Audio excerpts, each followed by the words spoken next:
صف کے بیچ میں کرسی رکھنا. نماز کی جماعت میں کرسی صف میں کہاں رکھنی چاہیے؟ اگر کوئی صف کے درمیان میں کرسی رکھ لے تو کیا باقی صف مکمل ہو جائے گی؟ اس بارے میں وضاحت فرما دیں. منظور شاہد چشتیاں سے.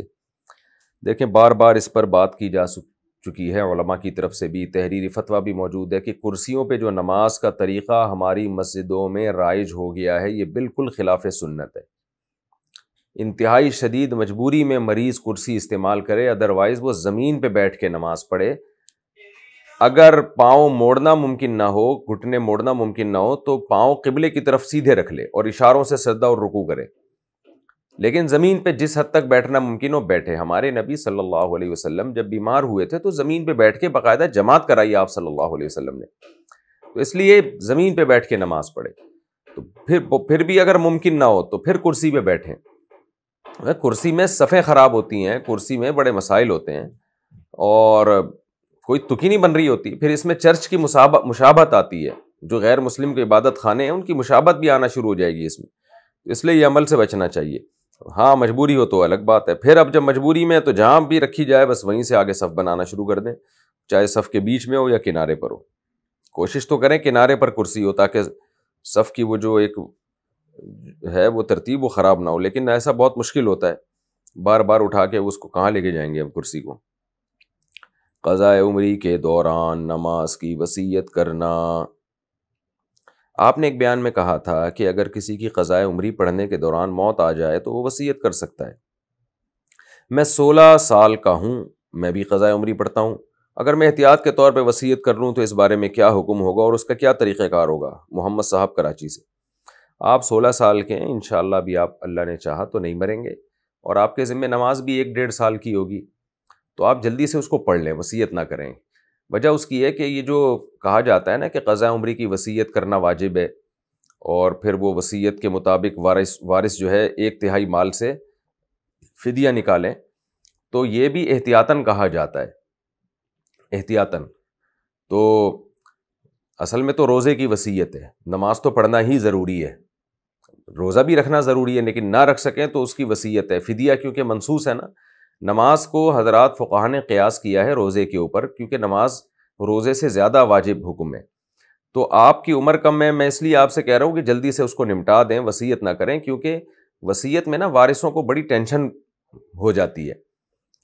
ایسے کئی واقعات سامنے آئے کہ کئی سالوں کی نمازیں تھیں اور جو قضاء عمری پڑھنے والا ہے وہ پڑھ رہا نہیں ہے، وصیت کر کے رکھی ہوئی ہے اس نے. اب اس کی وراثت میں 1/3 وراثت نمازوں میں جا رہی ہے، 1/3 اس میں وارثوں کو ٹھیک ٹھاک نقصان. ایک نقصان تو وارثوں کو یہ ہو رہا ہے کہ وراثت کا ایک بہت بڑا حصے سے محروم ہو رہے ہیں وہ.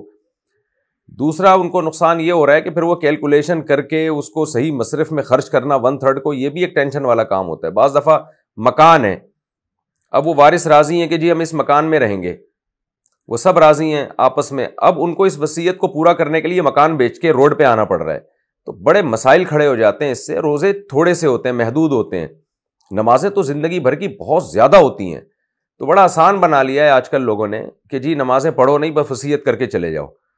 تو اول تو اس طرح وصیت جائز بھی نہیں ہے، کیونکہ آپ پر نماز واجب ہے، عملاً پڑھنی پڑے گی آپ کو.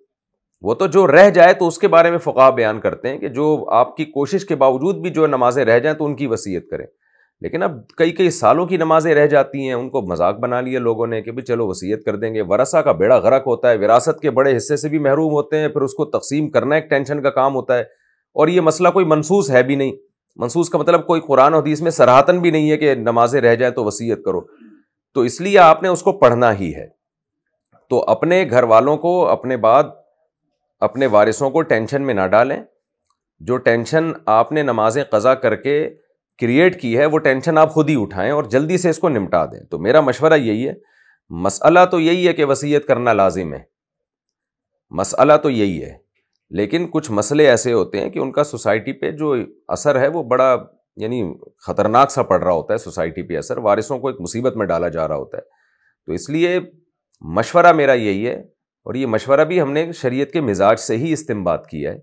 وہ مشورہ یہی ہے کہ آپ اس کو جلدی سے نمٹا دیں، وصیت نہ کریں. بس اللہ نے سے امید ہے کہ انشاءاللہ مرنے سے پہلے آپ کی یہ نمازیں مکمل ہو جائیں گی.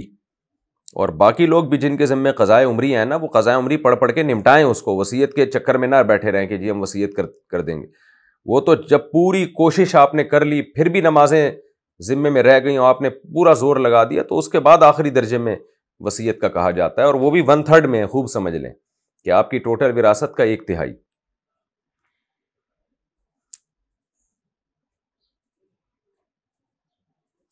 نماز میں ہاتھ اٹھا کر دعائے قنوت پڑھنا۔ میرے محلے میں، اچھا اسی میں جو ہے نا وصیت کی جو بات کی ہے، قضاء عمری کی وصیت، اگر میت نے وصیت نہیں کی نا تو پھر وارثوں کو ٹینشن نہیں لینی چاہیے۔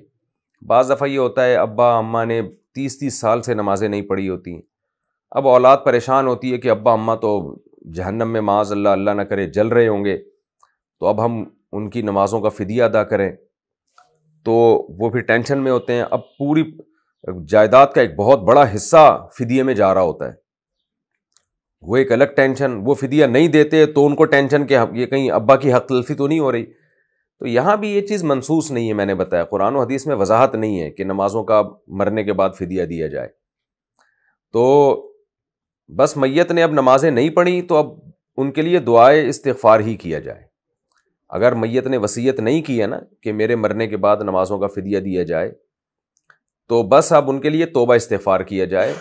ان کی نمازوں کا فدیہ میں اتنی بڑی جائیداد کی رقم اب یہ دینے کی ضرورت نہیں ہے، کیونکہ یہ منصوص نہیں ہے، اور اس میں وراثت کا جو ہے نا بڑا، کیونکہ آج کل بے نمازی بہت زیادہ ہو گئے ہیں، کس کس کے فدیہ ادا کریں گے؟ تو وراثت کا جو شریعت کا پورا مزاج ہے کہ وراثت اولاد کو ملے، پھر ان کو وہ اسٹیبل ہو جائیں سوسائٹی میں، وہ تو لاکھوں کروڑوں روپے بعض دفعہ جا رہے ہوتے ہیں نمازوں کے فدیے میں۔ تو 2-4 بے نمازی ہوتے ہیں نا، تو ہم ان کی اولادوں کو کہہ دیتے یار فدیہ دے دو، اللہ تعالیٰ بخش دے تمہارے ماں باپ کو۔ اب تو ہر آدمی نماز نہیں پڑھ رہا، سوائے چند لوگوں کے، 1%, 2% لوگ ہوں گے جو نماز پڑھ رہے ہیں پراپر طریقے سے، جس کو نماز پڑھنا کہتے ہیں۔ تو اب کس کس کے صدقے نکالے جائیں گے، اور کس کس کے، تو پورا وراثت کا نظام تباہ و برباد ہونا شروع ہو جاتا ہے اس سے۔ تو اس لیے اب یہی ہے کہ جب کوئی بے نمازی مر گیا تو بس اس کے لیے توبہ اور استغفار کریں۔ ہاں اس نے وصیت کی ہو کہ میرے مرنے کے بعد نمازوں کا فدیہ دیا جائے، تو پھر 1/3 میں 33% مال میں سے اس کی وصیت ادا کی جائے، اور اس کے اضافہ جو ہے وہ باقی سارا ورثہ میں تقسیم کیا جائے۔